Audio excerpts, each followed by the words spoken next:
few weeks ago, we were at Jacob Allen's children's garden. We spotted a group of giant otters, and they were such a delight to watch.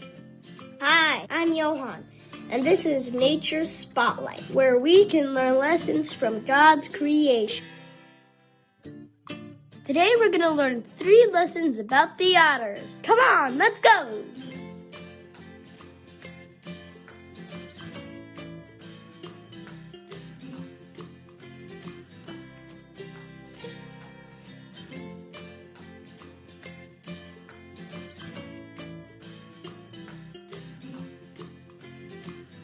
Who can resist the cuteness of the otters?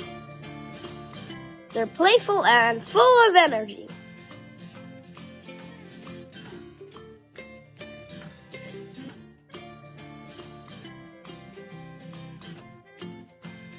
Behind their zest are lessons that we can all learn from. Lesson 1. Find your group.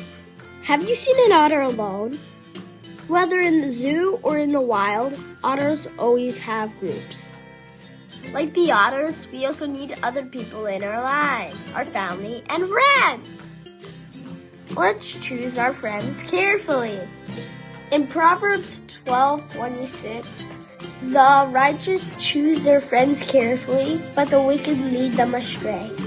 Lesson number 2, live life with gusto! Otters are one of the most playful animals in the animal kingdom. When they're not hunting for food, they like to chase each other, wrestle, and even build water slides.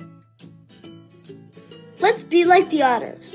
Live with joy and take time to play. In 1 Thessalonians 5, rejoice, pray, and give thanks always. Lesson 3, hold hands. Do you know that otters hold hands when they're asleep? Why? Because they don't want to drift away when they sleep. Like the otters, let's hold hands in our spiritual journey so that our dear friends don't drift away from God. In Ecclesiastes 4:9-10, 2 people are better than one because together they have a good reward for their hard work. If one falls, the other can help his friend get up.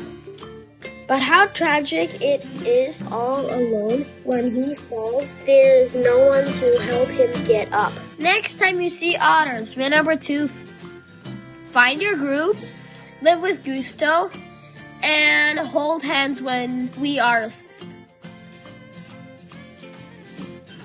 Happy Sabbath, and until the next Nature's Spotlight, where you learn lessons from God's creation. Bye.